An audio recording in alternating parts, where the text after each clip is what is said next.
story of defiance, deference, and deviance.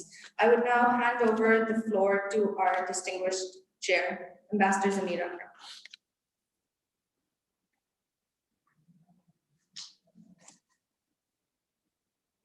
Assalamu alaikum. I'm honored to be invited to chair this very important session of the last session of the day. Let me say right in the beginning that we are pressed for time, as I was informed. So first off, I will keep my remarks very, very short. And secondly, I would request the speakers to also respect the time limit. And we expect the foreign minister to be here at 4 o'clock, so we should end our session by that time.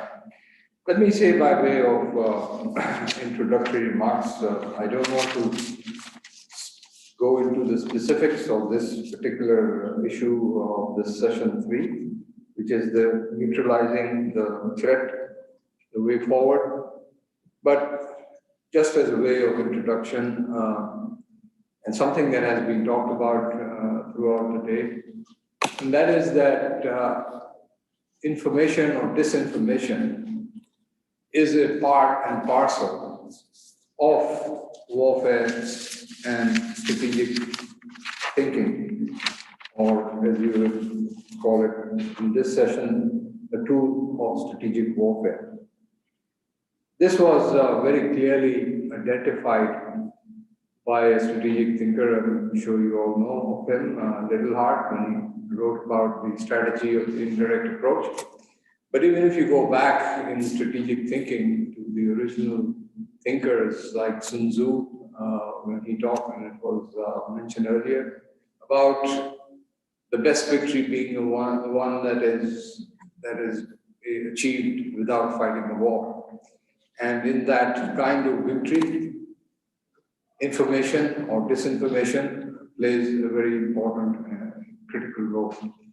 Even Clausewitz, when he talks about war being the pursuit of politics by other means, includes in that political objectives the option or the necessity of using information as a tool. So when we are today discussing this very important issue confronting Pakistan itself, we have been giving it different names. We have been talking about fifth generation warfare, hybrid warfare. These are all part of how our opponents are using information technology, the latest developments in this technology, to spread a certain perspective, a perception about Pakistan.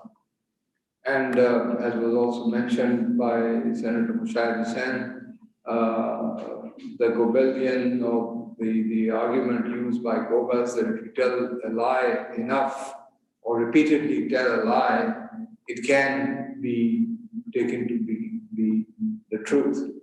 So what we are seeing is a whole host of mistruths, disinformation, misperceptions that have been promoted regarding Pakistan. But the real important aspect of it is that in order for any kind of misperception to be halfway acceptable or saleable, is that it must include, or it should include, a grain of truth. So using issues that are issues, but not as serious as they are being projected, becomes a means of creating a image of the opponent. And so these are some of the challenges that we need to deal with in the information technology age that we are going in now. But this is nothing new. As I said, this has been talked about for a long time in history, except that now it is much more relevant or much more pervasive given the technological developments in our society. So with these general introductory remarks, I would turn to the speakers to make their presentations. And in the order that they were introduced, I would like to invite Mr. Sharafzadi.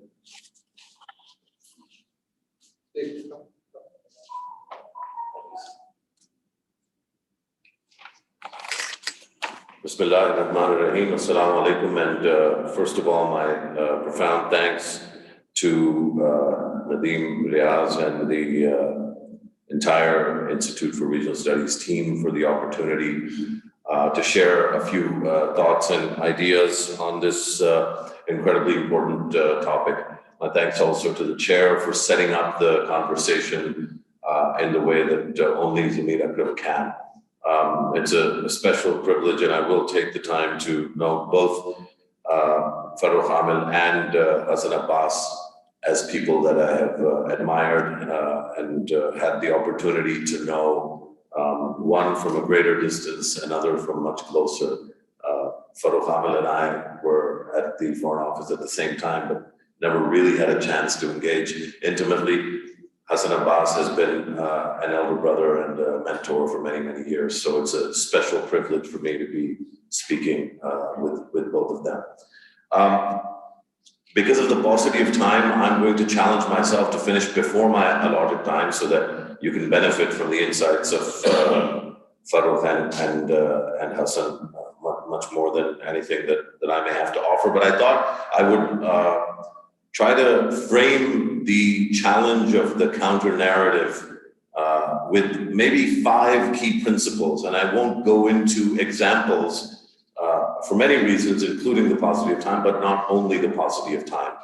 I think that the information war that is part and parcel of our daily lives is a serious business, like all wars are, and not all wars can be resolved through only talking about them. So we should leave some ammunition in the tank, if you will, and at least begin to come upon core principles as to how to frame the idea of counter-narrative.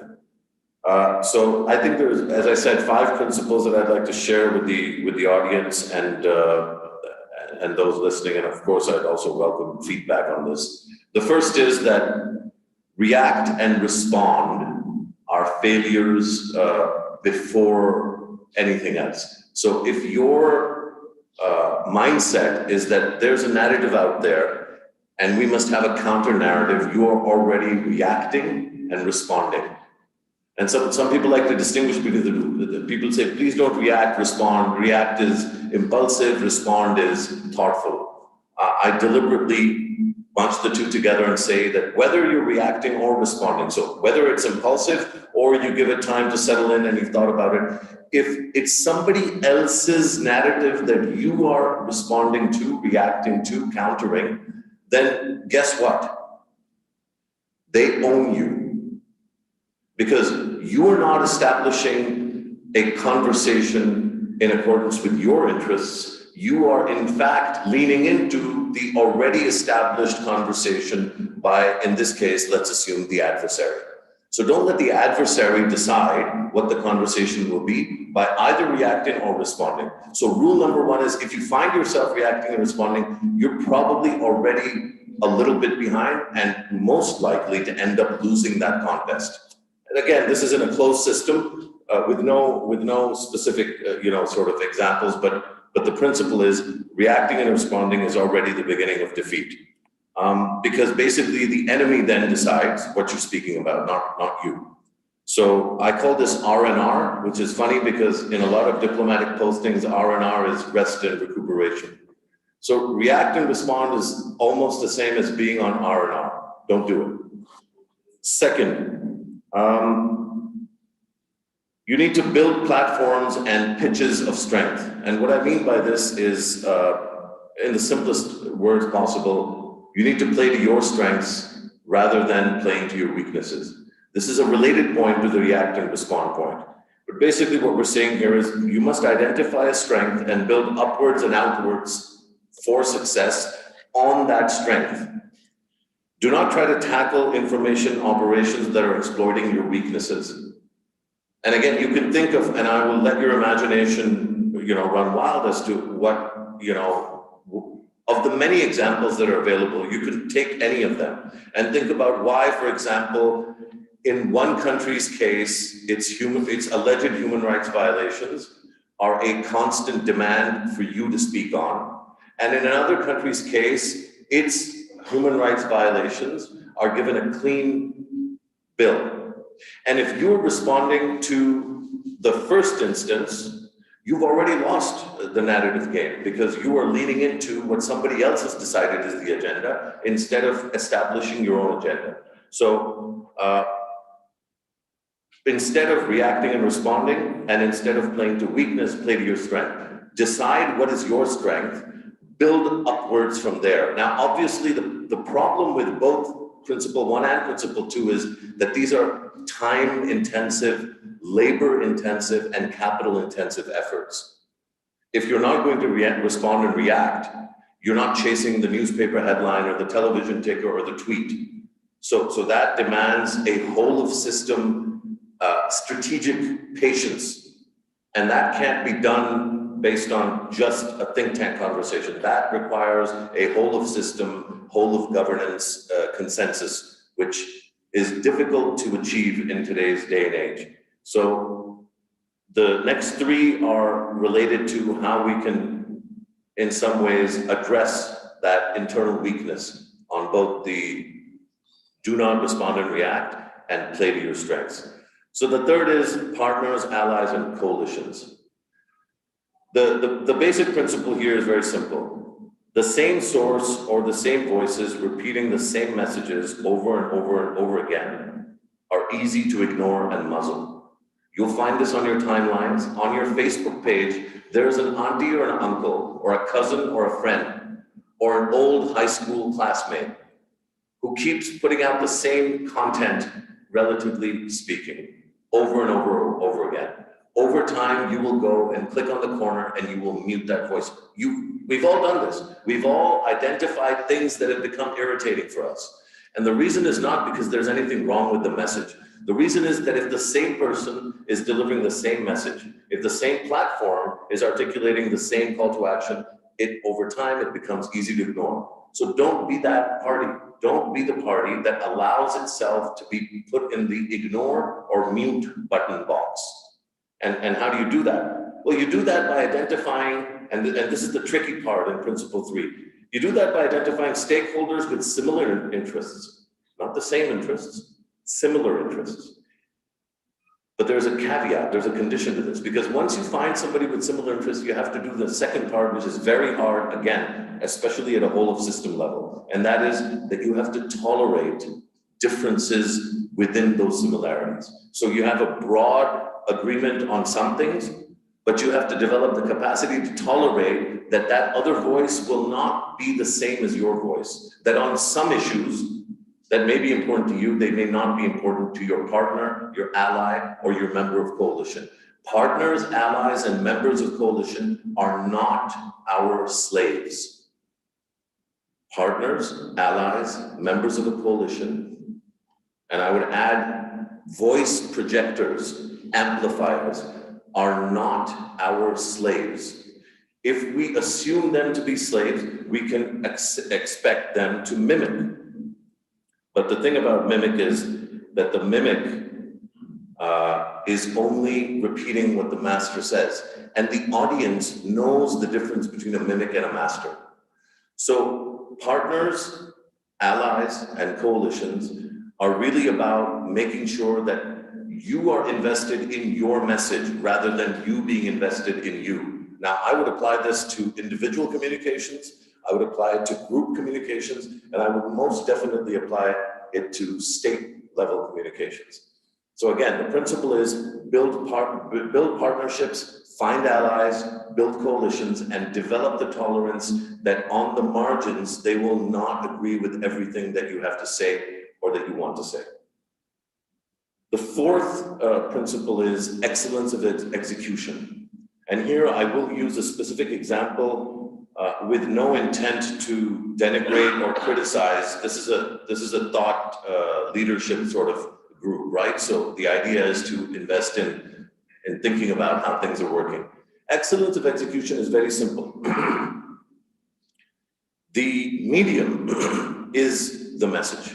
You've all heard this, but what does this actually mean? It means grammar, spelling, aesthetics, placement, lines, color, shadow, pitch, tone, tenor. All of those things are at least as important as the actual content of the message. I want to repeat this. All the things that you think are for the graphic designer, or for the IT guy, or for the social media team, or for the press team, all of those things are at least as important, if not more important, cumulatively, as the actual content of the message. And the proof of this is in the success of so many fake news, false news, spurious news, information operations against, for example, against Pakistan recently. Clearly, the actual substance or the message was not powerful because it was false. The power that that falsehood had, the power that it possessed, was in excellence of execution, in the design and the architecture and the engineering of the delivery of that message. The message itself was weak, and it was weak because it was untrue in many cases, not in every single, but in so many cases, weak, false, toxic messaging finds oxygen because of excellence of execution. So excellence of execution is important. And my final point, and I think I may be able to achieve my objective of finishing before my time, which is a personal record and I will take home very proudly today, is the ZW rule. And the ZW rule, I've shortened it for your benefit so you remember this. The ZW rule is very simple. Zero whining. Winners don't whine. If you are in an information operations situation and your principal message repeatedly is, we're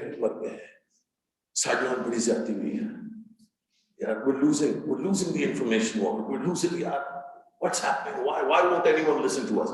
This is not a winner's posture. If that is your posture, you've not just lost the previous narrative competition, but you've established the footing for successive, consistent, and repeated failure in the future because you are whining. Never should official or informal, non-official sources adopt the platform of whining or complaining as a viable instrument in the arsenal available to states and sub-state or non-state informal actors on behalf of states. Never should they adopt whining. So the ZW rule is zero. And by zero, I really mean zero. It's not 10 meetings mein, 100 talking points mein se ek whining hos. Not even one should be whining because whining projects an impression of defeat before you've entered the battlefield.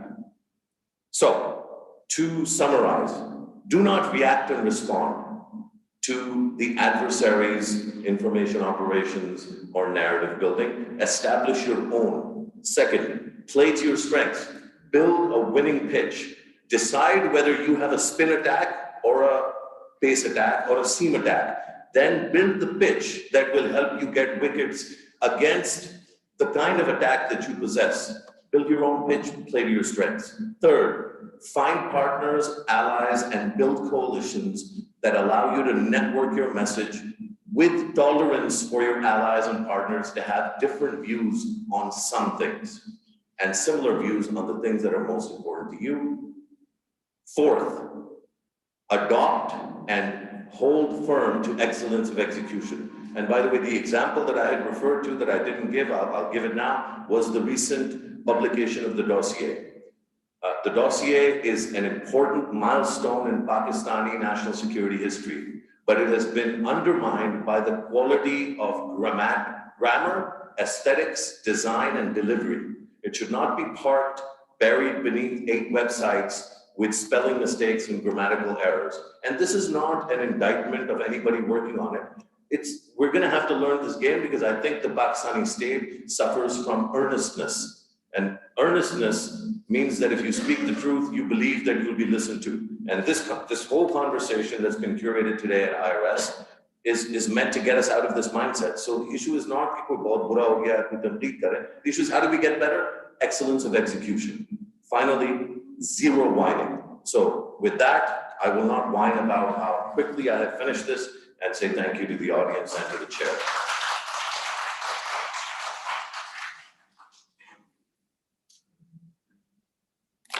I now have the pleasure to invite Ambassador Farrakhan.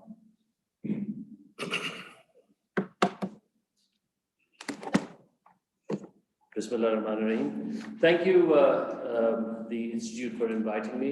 Thank you, Ambassador Nadeem, for this opportunity. And I'd like to express my gratitude of being in part of a panel where the eminent Ambassador Zamir Akram is chairing it, and along with my dear old friend from many moons ago. Thank you very much. Now, the subject that was given to me was diplomacy, and in particular the aspect of soft diplomacy. Now, I wrote down many things, and I thought, well, what should I talk about? Because it's such a vast subject to cram into 10 to 15 minutes, and how would I seriously be able to address it in this time? But anyway, I came up with a few ideas that I thought I would share with you. Some of them from experience, and some of them that you learn from other people as well, certainly. Traditional diplomacy is the subject that is often discussed, and we're told that it's dead. There are new tools. There's a whole new world. Every day we're bombarded with new technologies that say that traditional diplomacy is dead. I won't say that it is completely dead. I definitely feel that it has been transformed, and whilst it remains important for our diplomats and our practitioners of diplomacy to be around the world talking about using these new tools, but it's very important to remain cognizant of quiet diplomacy, behind the scenes diplomacy, where a lot of the breakthroughs take place, and it remains indispensable. And therefore, the necessity of networking for our diplomats and our practitioners, whether they're from the academia, it's very important to have that big network, which when we look at our main adversary next door, a door opens in Washington, there's an Indian sitting there, it just seems like this monumental sort of a challenge to deal with. And I agree with what Dr. Musharraf had said, stop whining and get on with it. It's very, very important to say, well, look, we need to organize ourselves and be in all those places where we are missing. Of course, COVID-19 has come along, and I'm not going to talk about the disinformation or the fake news issue that has been addressed by the eminent speakers earlier on. But certainly, COVID-19 has accelerated the need for us to be online, to be in cyberspace, to be able to project our point of view, because when something happens, even if it's a positive thing, you just look at the commentary below, rather than the story, the comments that are coming underneath display what let's say people of our national orientation are up against compared to what is happening next door. So the other thing is, in terms of traditional diplomacy, you can't be absent from various diplomatic capitals and then expect wonders. And I would raise one of many, but the one that comes to mind is Addis Ababa. Now, for many, many years, we were not diplomatically represented in that city or that country. Of course, we have resource constraints, and Pakistan can't afford to be in every one of the 50 African countries, but that is where the African Union is. So why did it take so long for us to open a mission there? Of course, where the Foreign Office is always under pressure from other departments. You're wasting too much time and too much effort and too much money. No, but you need to be there, because you need these countries when it comes to building our diplomatic narrative abroad. And it's no use approaching one country where you are not present just through their representatives in New York and Geneva. Because essentially, for us to be successful, we have to be in their capitals. And when we're in their capitals, the ambassador has to be proactive, and that goes without saying. So Addis Ababa was a prime example where the African Union is based, and why we are there now. but why a mission like that should be ramped up in terms of building our narrative across the South in particular. Well, 20 minutes, thank you. So the same thing is that we're spread too thin in Latin America. And again, during the course of my career, we always used to hear, "Is embassy ko band karo, usko band karo." Why? Just because you can't see a tangible benefit. But when it comes to getting onto the Human Rights Council or the Security Council, you need that country's vote. You need Ecuador, you need Botswana, you need these countries.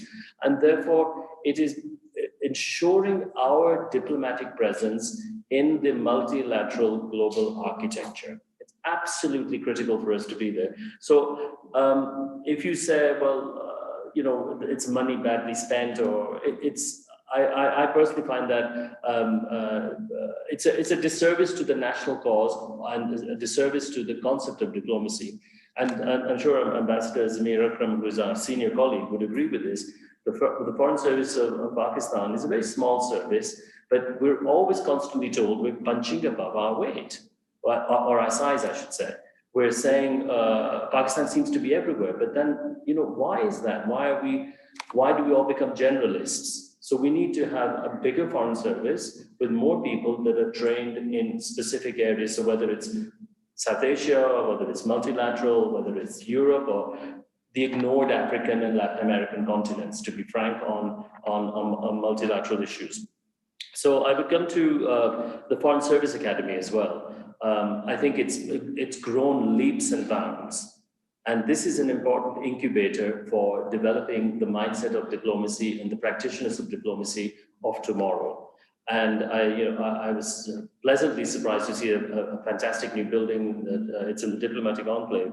But what the FSA was doing before, and I think it is still doing that now, correct me if I'm wrong, Ambassador Nadeem, is to bring other government officials from other foreign countries over. What I found was on various postings abroad, I'd come across an ambassador and he'd say, "Oh, I did a course in your country 15, 20 years ago." And of course I had no idea that this ambassador of Mozambique had been in Pakistan. So what needs to be done in the overall context of diplomacy is to harness their positive energy and opportunity that the alumni of the Foreign Service Academy can present to us. And of course, it's money well spent. We should be expanding that program. So whilst I started my opening comments about our traditional diplomacy abroad, we should be bringing more people to Pakistan, particularly from the developing countries, but also from the developed countries. Why not? Why can't we have more people that would come from, let's say, the EU, or from North America, or from Australia? Now, turning to, I hope I'm going to be forgiven for a little bit of whining here. So what is soft diplomacy? I mean, I don't know what to make of this. And it was pushed on us, and we did the best we could independently in the missions. But what is soft? I mean, it's too flabby, it's too generic. And what does it mean? It means everything to everyone. So are we talking about just science, art, education, and sports and culture? Of course, all of that is there. But the main point that in the aspect of soft diplomacy is it costs money. It absolutely costs money. And this is something no country can do on the cheap. And if you do it on the cheap, and you see the results in front of you, you see shabby posters, you see little knickknacks and tired old pottery that is paraded out routinely. That is part of our culture, but that's not all we represent, a nation of artisans. So what we must be showing is how progressive Pakistan is, and our arts, our technology, our science, our sports ventures. I mean, I was going to talk about Samina Beg, for example. Now, Samina Beg, this addresses the gender issue. And it also addressed the wonderful thing of adventure diplomacy. A couple of foreign secretaries ago, the ambassadors were asked, including me, that the government managed to pay for their air tickets, but it was left to the head of mission. Now there is no budget, so it just depends how you manage it. And she came to Japan, and she was a massive hit, more than what an ambassador could do on his or her own. And therefore, in our diplomacy, we need to project and promote our champions particularly in personalities like Selina Beg. Now, no one shoe fits all. So obviously, you not necessarily take Selina Beg to a country where there isn't a history or a interest in mountaineering. You take her to those countries where people are climbing mountains and where the elite and the political elite and the cultural elite, the society would be interested in that. So you've got to choose very carefully who to send where. But it can be done, and it doesn't cost that much money. It doesn't. The missions, what we should be doing as part of the diplomacy is to provide a platform, and where possible, partner with the Pakistani expatriate and the Pakistani origin community. They are a huge, indispensable resource for Pakistan. We commonly talk about our neighbor next door and how they have legions of Indians everywhere. Well, yes, this is more of them, but there are plenty of Pakistanis who are successful abroad who can be in a very cooperative way work with, not dictated to by the government, but work with the missions there. And in many cases, you see the communities especially on the Kashmir issue, you see the community in the United Kingdom leading the way, absolutely leading the way, because they provide the platform. They're the ones who go and see the members of parliament. They're the ones who petition, but the mission provides some support, a platform, an umbrella, a place for everybody to come together. So this is very, very important. If you can do this in London and Manchester, but you not necessarily can do it in Miami, or can you do it there? Can you do it in Brasilia, for example? But our community, wherever they are, should be supported.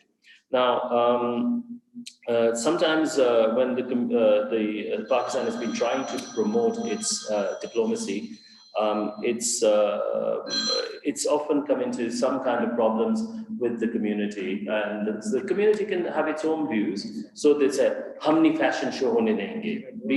Fashion show, what is that? I mean, it's not the soft diplomacy on its own. It's only one aspect of it, and some of our missions have done this. I didn't do one, unfortunately, in Japan, but what that could be, it could be repurposed as as economic diplomacy, and the economic diplomacy would mean it's a textile exhibition. So there are ways around this to address any concerns that the Pakistani community abroad or critics back home may have this. What the ministry has done correctly, I think, is the science portal, which the foreign minister has established. And I think this was absolutely the way to go forward in terms of Pakistan's projection of who we are, what our youth are. This is absolutely critical. And there is, of course, there's music, there's art, there's having art exhibitions. And I always used to say this to a number of my colleagues, that the official residences that we used to get, it wasn't our personal property.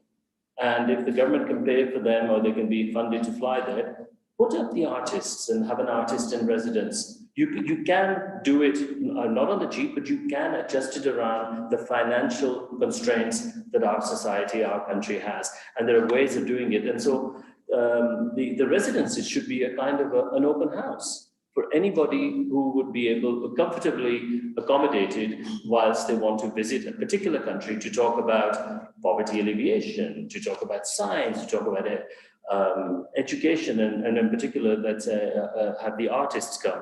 Not just personal friends, I'm talking about people you don't know who would come and stay in the residences, because the biggest cost abroad doing these things for us, for a developing country with finite resources, is the cost of accommodation, in whether you're in Geneva or in New York or in Tokyo or Paris. It's very expensive. So this is what I wanted to highlight this. What we also need to do in our diplomacy is to focus on the youth, and also focus on those people who are outside the privileged class. and the privileged classes that enjoy the arts, the music. There are plenty of people out there. There's the local Rissas there. They used to have a horse and cattle show in Lahore. Many of these things are there. And what I would suggest is that perhaps there needs to be an interdepartmental process, and a panel that doesn't write endless reports, but works together to formulate a coherent national policy.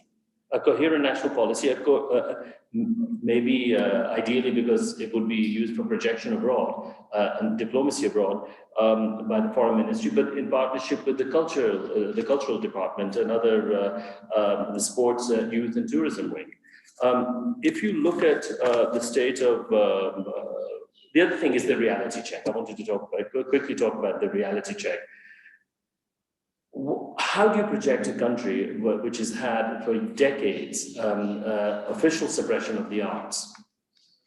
And Pakistan, with the newer generations, through its very vibrant private sector media and the art and creative community, has come forward, but it's a long way coming. Because when the arts have been suppressed and crushed, and literature has been in the past, it's very difficult to come out of this. But yes, of course we are getting there. The tourism potential, we're told constantly, oh, it's wonderful. Yes, I know Pakistan is wonderful. It's the most beautiful place to visit and to travel. But you find a new resort, you go there, you sell it to people abroad, and they say, well, we don't have exactly the food and beverage service that we want. Let's go to Thailand, let's go to Sri Lanka, or let's go somewhere else. Beyond the adventure tourist, you're not going to get the tourism that this country deserves. I would say the mass tourism. So the service and the facilities still remain lacking, and I know the current government is doing its best to try to improve this. You see a nice resort, you go there, but the road there is terrible. How do you get there? So this is one of the one of the things I wanted to highlight. The last thing I would say is there's only so much diplomacy can do. And the diplomats and Pakistan's diplomacy abroad has to market, advocate a reality which exists back home. And this is very often for our diplomats, it's very, very difficult because remember, all of these countries have their diplomats based here who tell their version of things, rightly or wrongly, but that's their view. So it's very important for us to have, vibrant democracy and an open media, the successful arts and literature society. So all of these things, all these facets exist, and it's very important to be able to project those aspects. Sorry, one last thing, if I may, Chair, is why should the government just be engaged in diplomacy? This is there is a Tata chair at the think tanks in the Carnegie and Brookings. So the big industrialists of India, they're everywhere, and they will spend their money, and they can do it. And there's a tax-free framework of doing this as well. They can have all kinds of chairs. The Ambani chair, the Tata chair. There's all these chairs.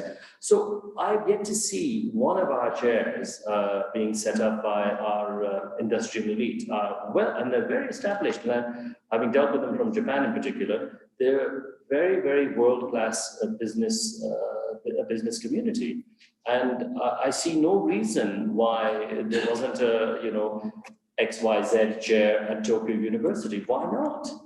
There's just, we're missing from there. So my last request would be, for anybody who ever gets to hear this, is that please think about supporting academic and cultural chairs in various universities in countries that matter, that change the mindset and the opinion of what Pakistan is all about. So I think you gave me 20 minutes extra, but thank you so much. Thank you.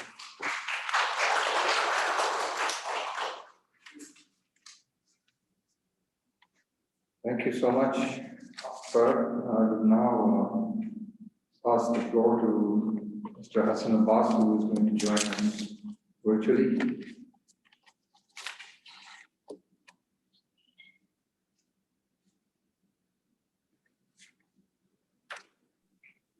Thank you so much. It's truly a pleasure and privilege to be part of this distinguished panel. I had the opportunity to have interacted with the honorable colleagues many times. Ambassador Amil, we have the Fletcher connection, and Musharraf already mentioned our relationship and so many interactions. I think Musharraf Zaidi absolutely, in a very brilliant fashion, set the stage to give a framework. And as Ambassador Amil had mentioned, some of the ground realities which we face, my role is much easier, and I'll not take more than 10 minutes, hopefully, so there's some time for questions. And I'll emphasize, and upfront, I'll say that, in fact, some of the major studies on how to counter disinformation fall in very well with some of the themes we have heard from our two leading colleagues. And I'll explain those. What I'll mention, I thought I'll summarize all those best practices, and I could come up with 10 best practices that the leading academic institutions, policy think tanks have come up with.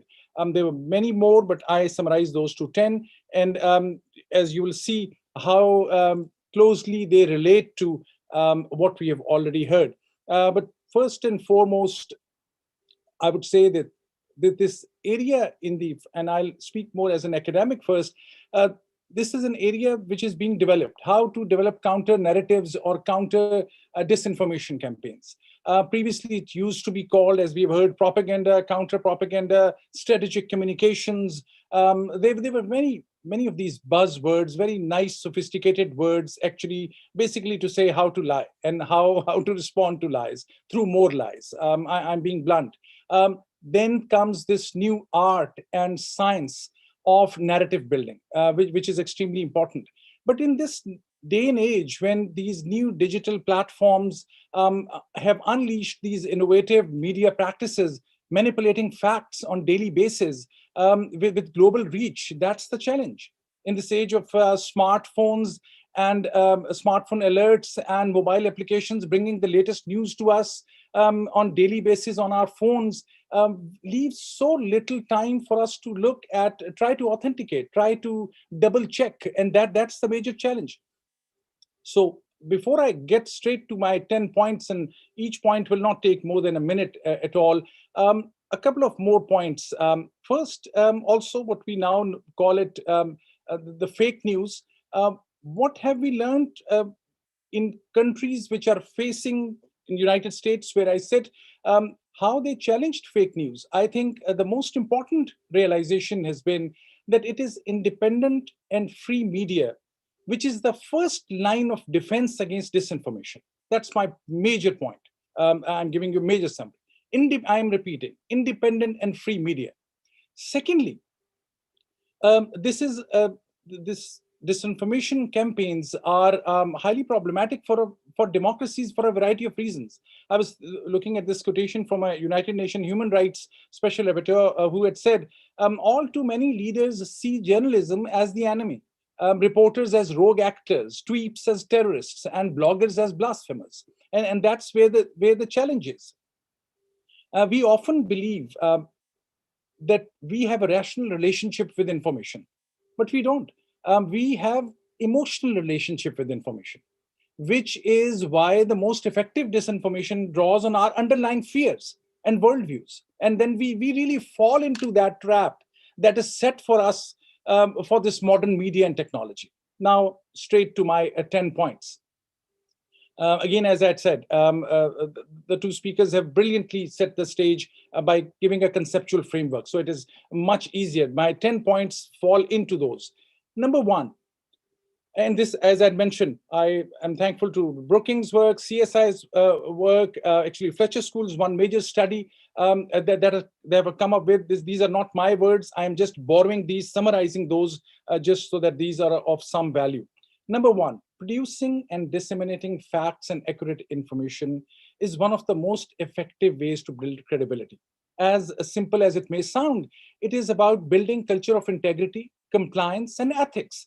And for a society which believes in the central notion of we love our prophet, peace be upon him, and our religion because he was Sadiq, truthful, honest. That ethical point should not be very difficult to make, but unfortunately it is difficult to make, and that's a dilemma number one. Number two, one of the best practices that we know of in countering propaganda and disinformation is not counter propaganda, but exposing the propaganda. And you need certain skills. And this has to be an institutional approach. This is not a responsibility of one organization.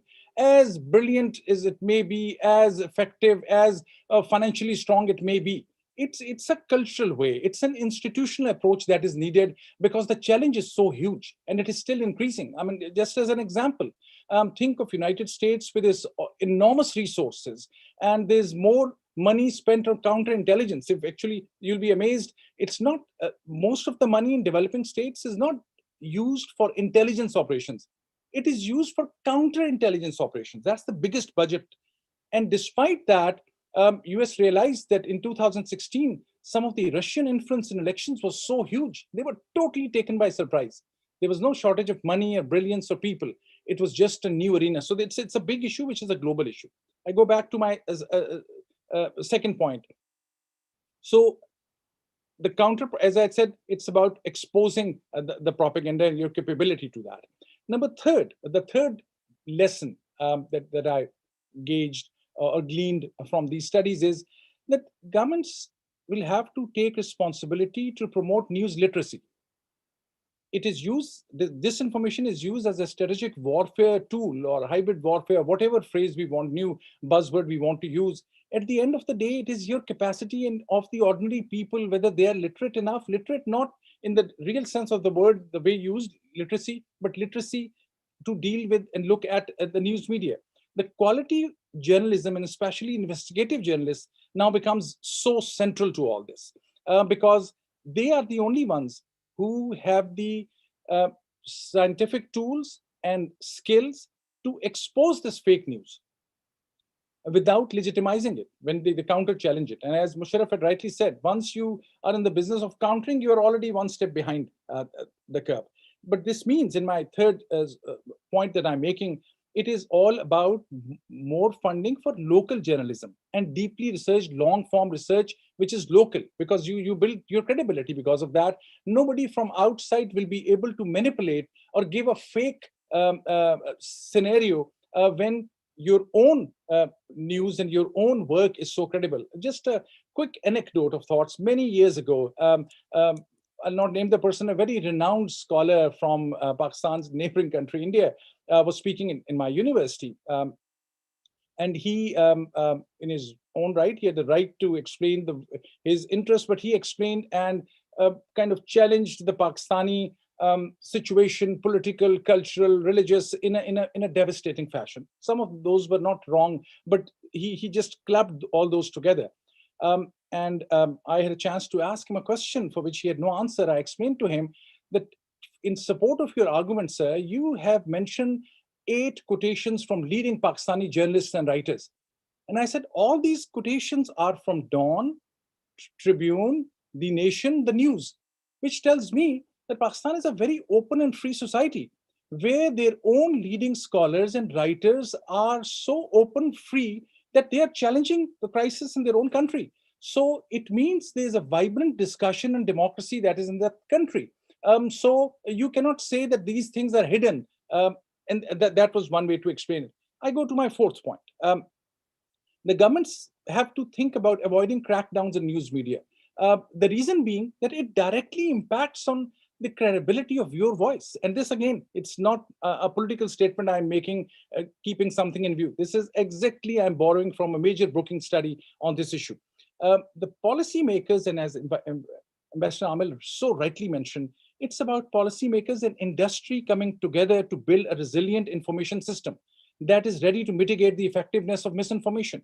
And there are so many parallels, but as they say, that online intervention has to focus on providing users with multiple sources of information.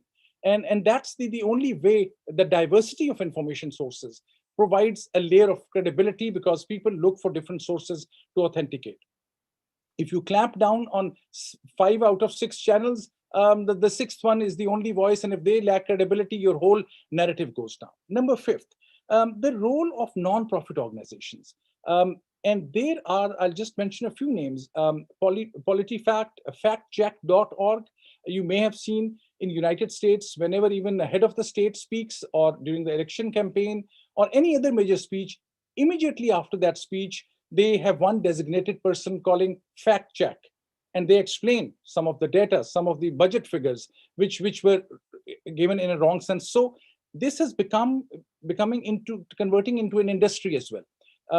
How many organizations, and there are many in Pakistan now coming up, but the credibility and strength of those non-profit organizations, which are totally dedicated to facts, there is another way to push back on any outside or international propaganda or influence, because you have your own organizations. One example is called Stop Fake in Ukraine, which played a very important role. Sixth point, and I'll take about 3 more minutes. Local technology companies, because we need to invest in Pakistan in identify fake news and improve online accountability, and that can be done by local technology companies. Irrespective of the money, it comes down to a few things which are very, very technical. Few people know, for instance, if you see an image, so many times on Facebook or Twitter, you see an image and that is manipulated. It's very easy. Few people know there's if you go on Google Images, there's one link which you can reverse check. You can just copy a picture or photograph, put it on Google Images, and it will tell you that what is being projected as a protest in 2021 is actually something from different part of the world in 2010. So these images, there are ways, technical ways that have to be adopted. At times I see that there's not much investment in Pakistan on that. Seventh point, the best practice is about educational institutions and need for emphasis on news literacy and give it a high priority. A study that I looked at recommends that critical news consumption could be incorporated into school curriculum or promote through government-sponsored computer and content literacy tools and training programs.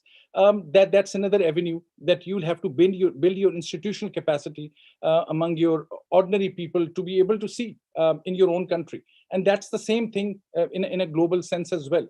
The next point is about the role of private sector. This is different from the non-profit organizations that I had mentioned. The private sector, of course, they are using technology and you have to pay for this.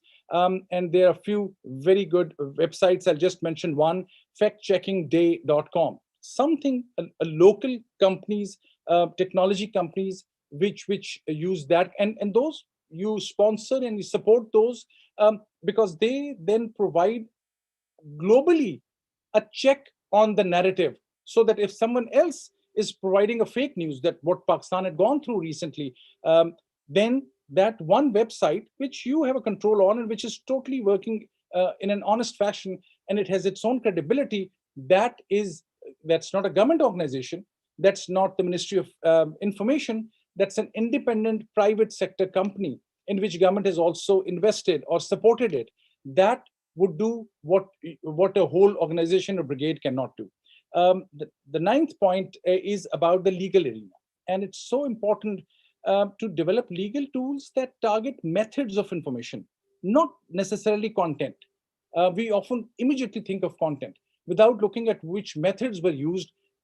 There have to be legal ways to be able to do that. Last but not the least is a model. All these 9 points that I've mentioned, are there any countries which have used this model? Yes, European Union. And their major actually report on this is on the web. And they have 3 points. Number one, they argued that improving interagency and international cooperation is critical. Secondly, stepping up ambitions and addressing the role of private sector that I've already mentioned. And last but not the least is instituting a plan to support media literacy. All these 3 points that I've already mentioned, that's the main strategy. And the country which is ahead of every other country in this arena is Germany. They passed a specific law focused on this. So I'll close by saying the battlefield has transformed without a doubt. It's information warfare. There are no laws of war, of this kind of war. but ethics still matter a lot. We cannot wait for the Vienna Convention or something like that, that some will come to your rescue. It's an open war in that sense.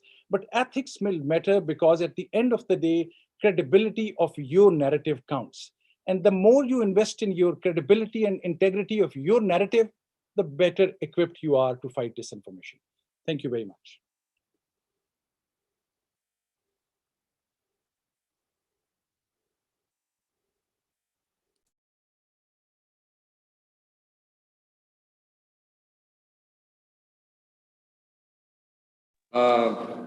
Let me now take a few minutes to, at this stage, share my own thoughts. And they are, again, thoughts that I would like to speak in a more general context. The first thing I want to say is that it's not enough to have a counter narrative to expose the false allegations and falsehoods that are being used against any country, in this case Pakistan, for instance, by Indians or someone else. I think that it's also much more important to go on the offensive. Using a military term, offense is the best form of defense. And so I think that I would say that in our response, in this, what we have been considering in this last session, it should not only be about countering the narrative from across the border or from some other quarters, but also in formulating our own narrative, not only about ourselves, but also about our opponents, and projecting that narrative. The second is that, again, to use military terminology, in this context, you need to have a grand strategy. That's why you need to have a plan. And in terms of grand strategy, you need to align your capabilities to your objectives. But that's not enough again. Sometimes the objectives are set by your opponents, and your capabilities at any given point may not be commensurate with those objectives. So you have to build up your capabilities as well. That's, I think, what has been talked about. Another point is that we need to have a holistic national approach, at least on some key issues. And there is a national consensus, I would say, on issues like on our nuclear policy, on our nuclear capability, on Kashmir, on relations with India, etc. So at least on those kind of issues, we need to speak with one voice. Otherwise, there is an opportunity for the opposition to pick holes in your argument by quoting back to you your own sources, which is what has come up. And the last point I want to make is that it is necessary to speak truth to power. We should not be hesitant to call a spade against any country, no matter how powerful that country may be. And that's why the fact, and I regret to say that in the past we have not done so. And that is why we have ended up in some cases being called having played a double game in Afghanistan, or having lied about our nuclear policy or our nuclear capabilities. Like this kind of eventuality of this kind of accusations would not have come about had we from the very beginning laid down our clear red lines and our objectives. This is what we can accept, this is what we will not accept, and it should have been made very clear right from the beginning. So it is important that we speak to power in this context. So let me end there, and how much time would you like to give for Q&A? 10 minutes? Okay. So I would like to ask anyone whoever wishes to ask a question, please do so.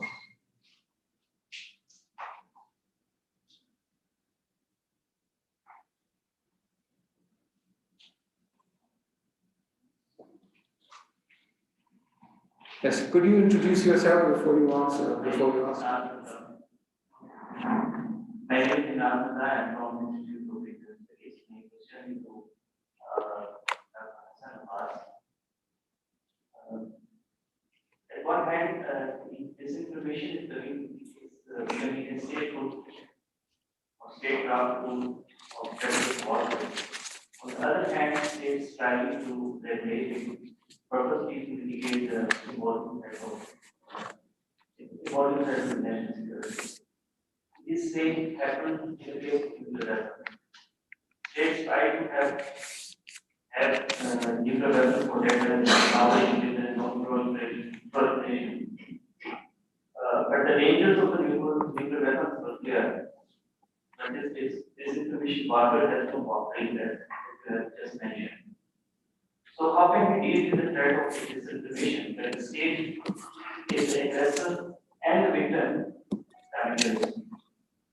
If it is entirely a non-state actor's domain, then we can expect international legislation. But at this time, when the state is involved and victim together, how can we deal it?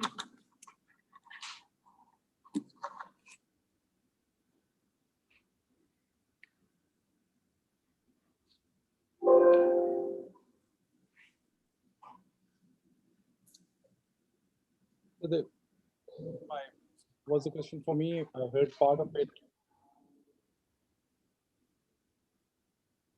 Can you hear me? Did you manage to hear the question? Sir, I could hear Mr. part. Abbas? Can you hear me?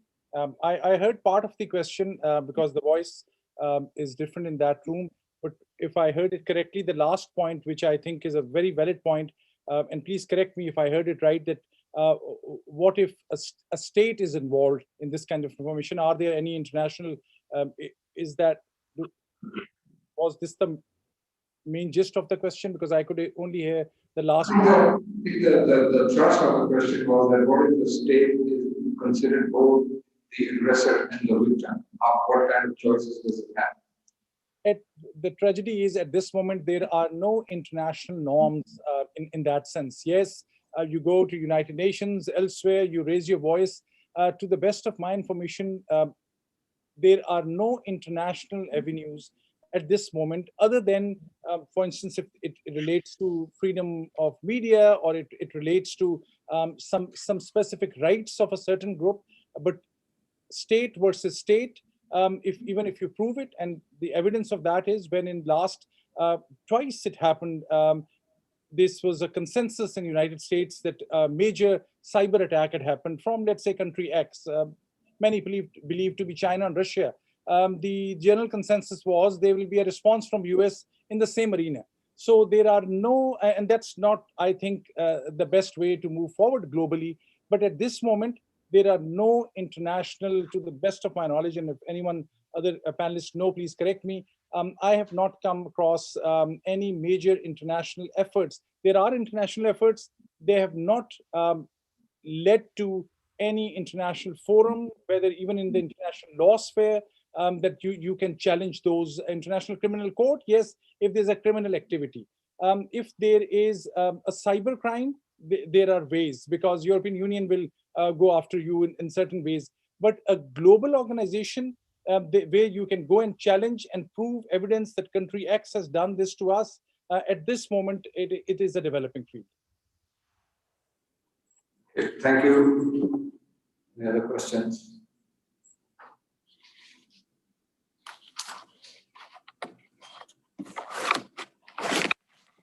My name is Usman, and previously, I worked with taxpayer for 8 years, and part of private areas, on special and strategic. So my question is that, as you all know about the declassified files of CIA, in which all foreigners all the operations they did on the behalf of like that kind of activities of disinformation. You can see in Africa and also the Arab triangle. So how we can face the conditions where the weak states can face the condition of them, like they already have control on them. Now what we should do on to protect our privacy and something like that. Who do you want to ask the question? My question is that No, who would you like to address your question amongst the speakers? Anyone? Okay. Yeah, exactly.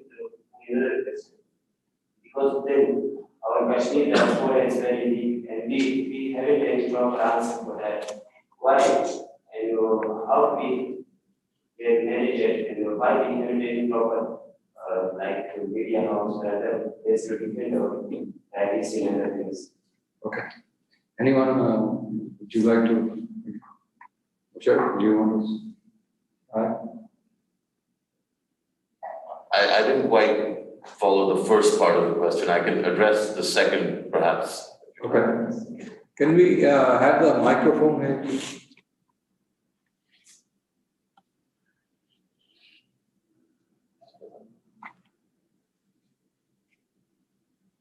I think on the second question, which I think I did understand, why is the Kashmiri diaspora not stronger, and why aren't there instruments and avenues for Pakistan to defend its position and represent itself better? And of course, this is a question that you're not the first generation that's dealt with this. I had the privilege of going to school in this very city, and there used to be a Kashmir Action Committee, and we used to go to these protests, especially after Hazrat Bal and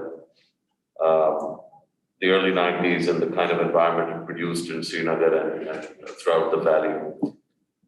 So I think the simple and straightforward answer to your question is that I think countries are subjected, this really is rooted in what Ambassador Amil articulated. Countries can only exert the kind of influence and power that the resources and politics of their actual country afford them. And this is kind of the hard, cold reality of the existing economic and political power that Pakistan possesses. Having said that, I will also say Pakistan, he mentioned punching above its weight, far, far beyond its weight. I mean, Pakistan has resisted hegemony now for 70 plus years. Of course, Pakistan has made mistakes, so we can be critical. But the mere fact that this resistance has lasted as long as it has, and where we are today in terms of the regional hegemonic designs of one of the countries in this region, Pakistan has done an enormous job in defending itself. Now, where Pakistan hasn't been as strong, and we all know this, we talk about it all the time, is that perhaps that defense has come at the expense of investing in young Pakistanis, 120 million young Pakistanis today. But I really feel like this is shifting. And of course, all these major tectonic shifts take a long, long time. I don't want to sell you false hope, but whereas you're right that we are weak for a reason, that reason may be changing. When you see conversations about the South and Central Asian region and Pakistan's potential role as connective tissue for fueling commerce and trade in these countries, this is a 30-year-long project. Ambassador Amil was a young officer in the foreign service. Even Excellency Zamir Akhtar was, these conversations have been ongoing, and we are beginning to see some of those things come to fruition. So I would acknowledge the weakness, but I would say don't lose hope, because there is some shift in the right direction. Okay, we have time for one short question. Yes.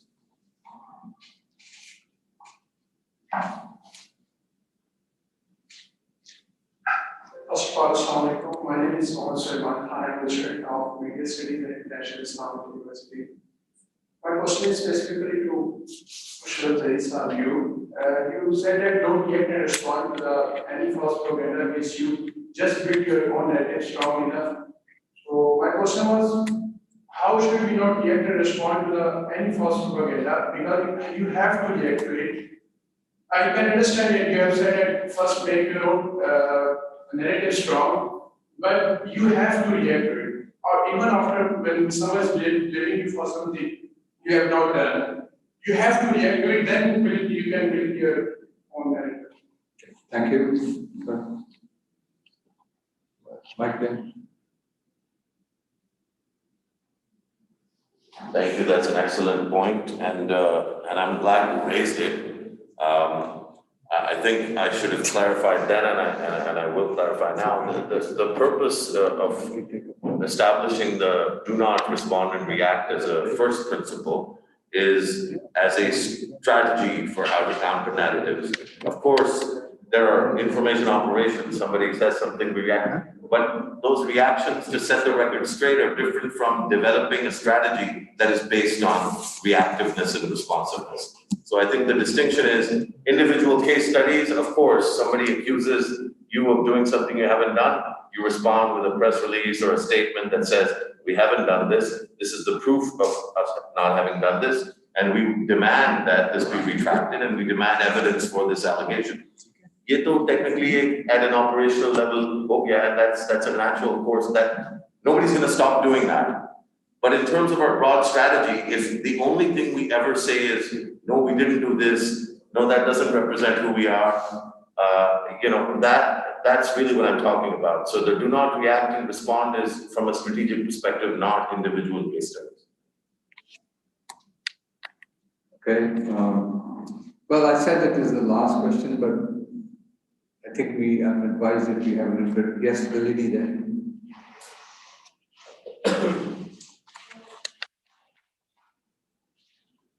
I'm Nadina Jaffer, research analyst at the Institute.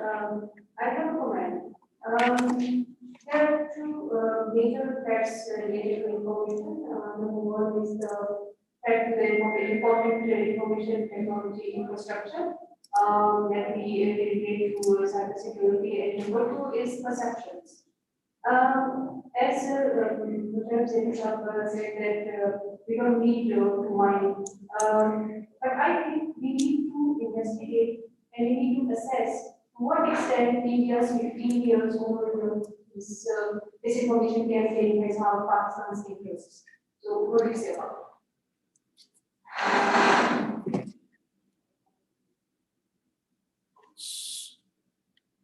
I think I've managed so far to not say anything that will upset anyone, which is a big achievement for me, and I'm trying to stick to that. So I will say that the ground for India's success in investing, it's not 15, it's closer to 20. So I think the turn of the century, and there's a bunch of things happening concurrently that we can't ignore. So in Pakistan, there were a few things politically. So we had a coup against a sitting government in October of 1999, right before the turn of the century. The Harare Declaration of the Commonwealth was used as the instrument to essentially sanction Pakistan. And this was coming quickly on the heels of nuclear tests in which Pakistan was treated unfairly by the international community. So there's a series of narrative and information war failures that led to the turn of the century big failure. 9/11 changed the ground upon which information engagement and competition happens globally, especially for a country that is officially named the Islamic Republic of Pakistan, that has been seen since its founding as the home base of global Islamic Ummah aspirations. Now, again, we can have a domestic debate about that should be, that shouldn't be, but these were the facts of the case as we were approaching the turn of the century. Of course, there was Kargil and there was other factors, and the economic weakness of Pakistan at that point, and the millennium bug as one example of the economic strength of particularly the Indian diaspora, but also the Indian economy at large. Think of all these things lining up at the same time. So when we see the India Chronicles as something that we discovered today, that for this many years this has been happening, there was fertile ground for India to be able to get away with this that really wasn't Farooq Ahmed's fault. Let's say if he was responsible for public diplomacy throughout his career, even the world's best public diplomats wouldn't have been able to actually counter the weight of what was happening. So when we think about history, we can't isolate one single vertical from the spate of other things that are happening. And that's why the strategic sort of points that I highlighted are generic principles rather than applying to any specific instance. Okay, thank you very much. I think we have now come to the conclusion of this session. I request you to join me in giving a long round of applause for the speakers. Thank you very much. Would you like to make an announcement? Stacey. Chair, are we allowed to?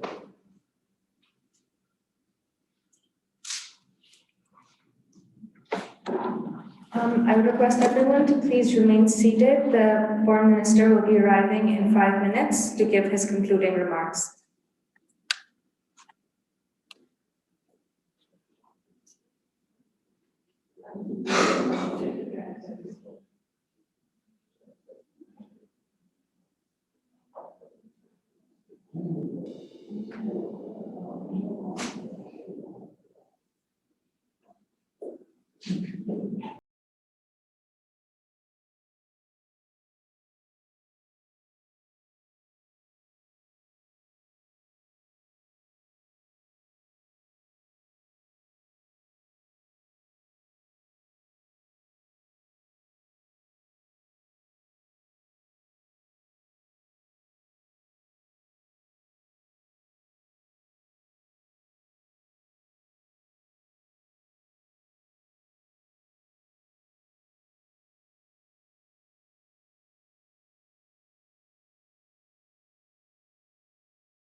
On behalf of the Institute of Regional Studies, we'd like to welcome the Honorable Foreign Minister, Shah Mahmood Qureshi, for joining us on this occasion. Now I'd like to request Ms. Andaliba Abbas, Parliamentary Secretary for Foreign Affairs, to come and give her comments on today's event.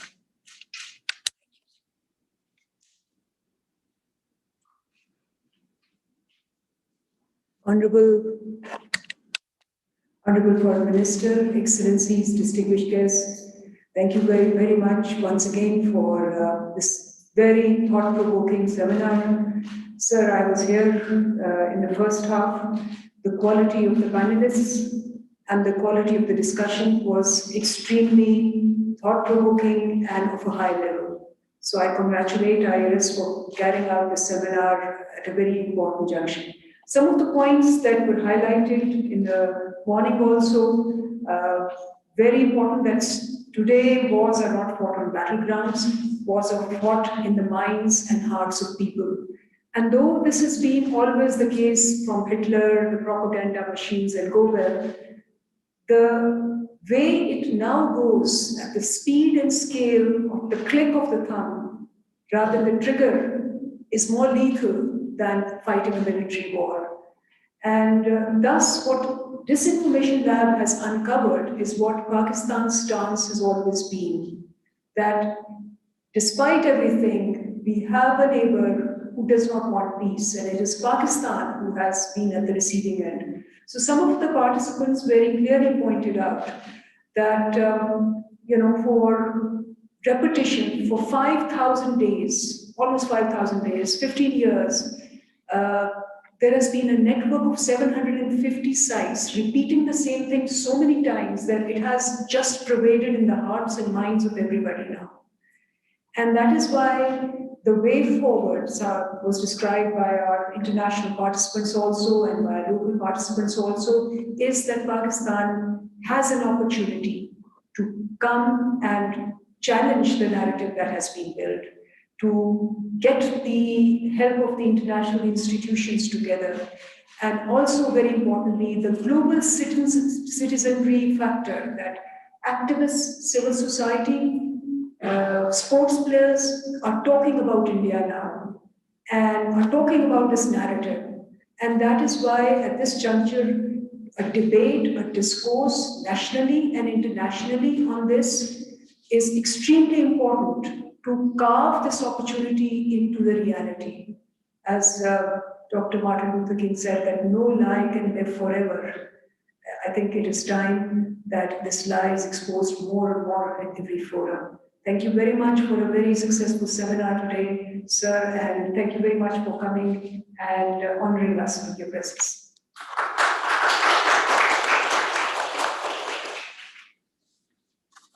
Now I'd like to request Shama Mahmood Qureshi, Honorable Foreign Minister of Pakistan, to please give his concluding remarks.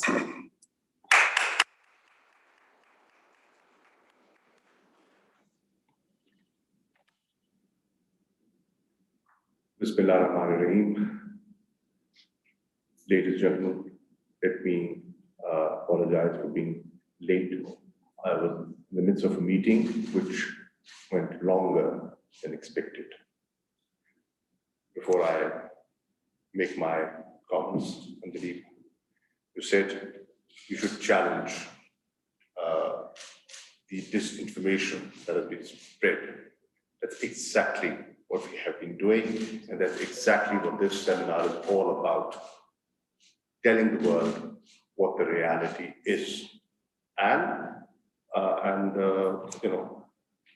asking the world to not look the other way.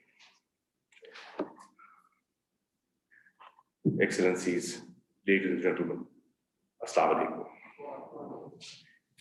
Today, I'm going to talk about a subject which is extremely relevant to the current age of digital media and has been used by state and non-state actors to influence the perceptions of international community. I'm sure that the august audience would be aware of the recent investigative report of the EU Disinfo Lab that uncovered a 15-year-long Indian disinformation campaign against Pakistan. EU Disinfo Lab published its second report on India's disinformation campaign against Pakistan, titled Indian Chronicles.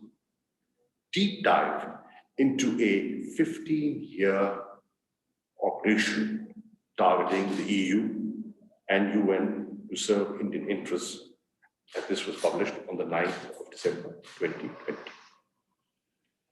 This report followed the preliminary investigative report that the EU Disinfo Lab published in 2019. The current report exposed a highly organized and robust Indian-sponsored fake news and disinformation network operating across the globe.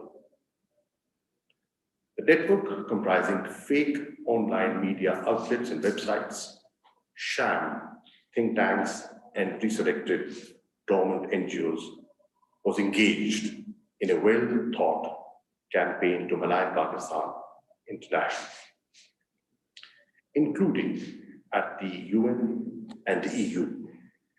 The network even resurrected dead people.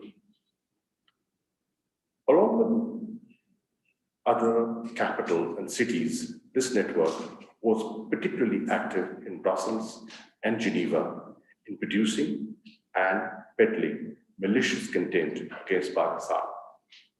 The report notes that layers of fake media outlets, which quoted one another and republished content, was further amplified by the Asian News International, India's largest online news agency.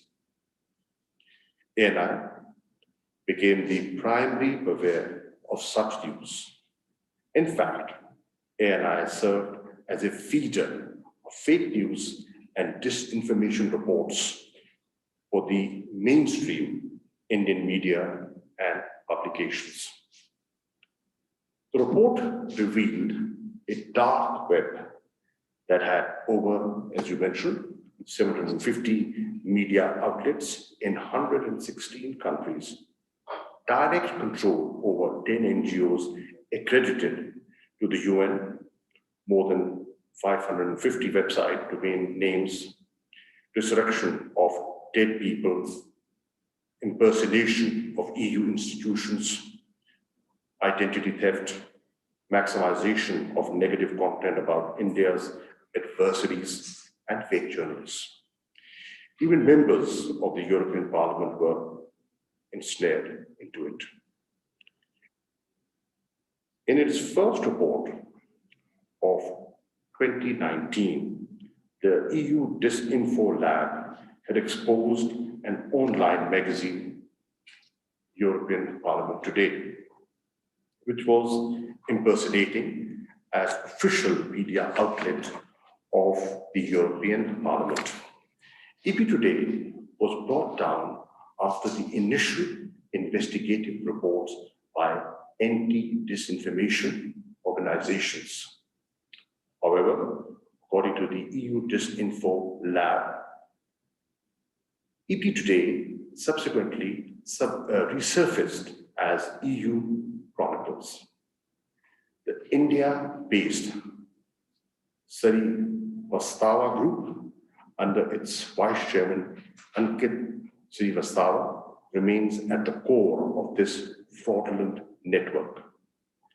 Its operations in the EU and Geneva were managed by Madhi Sharma, who used her NGO, Women's Economic and Social Think Tank for West, as a cover.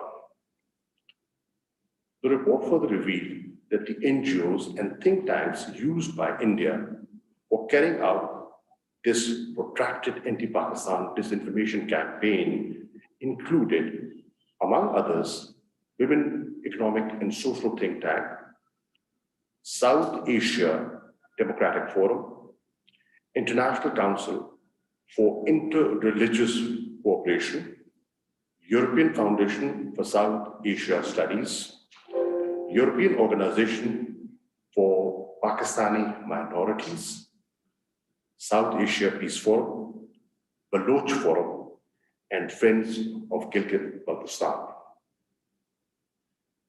American international law expert and human rights activist, Professor Louis B. Shawn, who had passed away in 2006, was resurrected to project the Indian narrative at the Human Rights Council in 2007, and an event on Gilgit-Baltistan at Washington, D.C. in 2011. The report provides deep insights into the Indian machinations to discredit Pakistan by enticing certain members of the European Parliament by using subjects such as women's rights and minority rights. Madhi Sharma and Sarifastava group organized private trips of members of the European Parliament to Indian illegally occupied Jammu and Kashmir, Bangladesh, and Maldives, and tried to portray these private visits as official delegations of the European Parliament. Individual statements by MEPs were presented as official positions of the European Parliament and the EU. The report is yet another vindication of what Pakistan has been saying all along. India's smear campaign against Pakistan has no limits. The sole aim of this pernicious operation was to malign Pakistan on a host of issues ranging from Jammu and Kashmir dispute to terrorism, human rights, FATF, etc. Prestigious international and UN institutions were misused for nefarious Indian designs, be it ECOSOC, the Human Rights Council, or the European Parliament. Members of European Parliament were duped, disinformed, and unabashedly manipulated. Think tanks, researchers, and even students were used as pawns to peddle Indian fallacies. In their testimonies before the European Parliament's Special Committee on Foreign Interference in All Democratic Processes on January 26, 2021, the EU Disinfo Lab's Executive Director and Managing Director said that students were paid with suitcases full of cash in Swiss francs for half a day or full day to make statements against Pakistan at the Human Rights Council in Geneva. Media outlets were hoodwinked in a systematic manner to carry forward India's propaganda and fake news.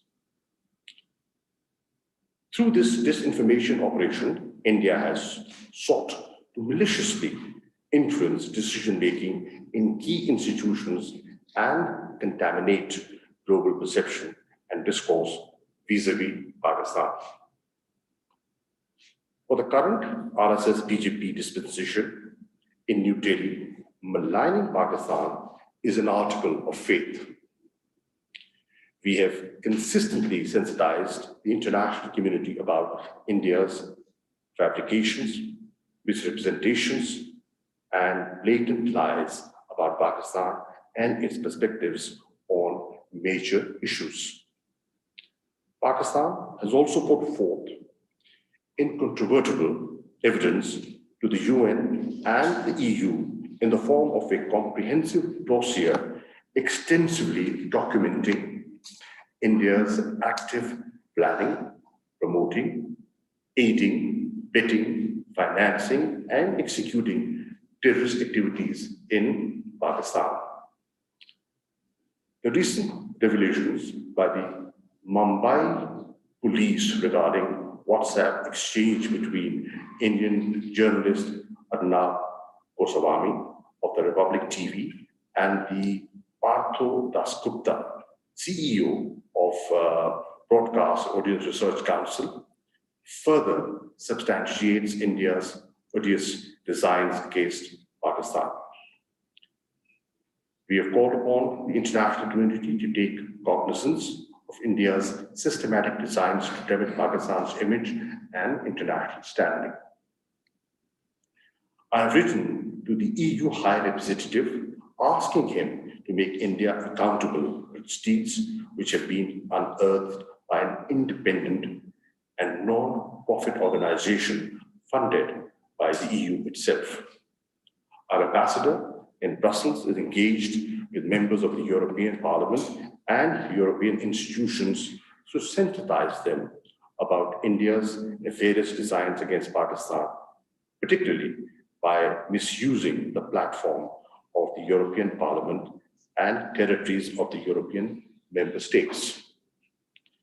Our permanent representative to the UN in New York has written to the chair of the NGO committee in ECOSOC to deregister 10 fake NGOs identified in the Indian Chronicles. Our representative to the UN in Geneva has also reached out to the human rights machinery and sensitized them about the ulterior motives of India to malign Pakistan at the UN. The relevant authorities in Switzerland and Belgium have been urged to investigate the finances and transparency of the relevant NGOs registered within their jurisdiction. Indian chronicles have revealed the real face of India and its hate for Pakistan. India, the self-professed largest democracy in the world, must be held accountable for all its crimes and misdemeanors, its atrocities in the illegally occupied Jammu and Kashmir, its persecution of minorities, particularly Muslims, its belligerent actions against neighbors, and its attempts at mischievous manipulation of international opinion against its adversaries. We call upon the international community to stop the fascist regime of Narendra Modi from its state-sponsored terrorism and disinformation campaign against Pakistan. We shall continue to expose these bellicose actions and evil designs against Pakistan until India is held accountable for its reprehensible deeds. Thank you.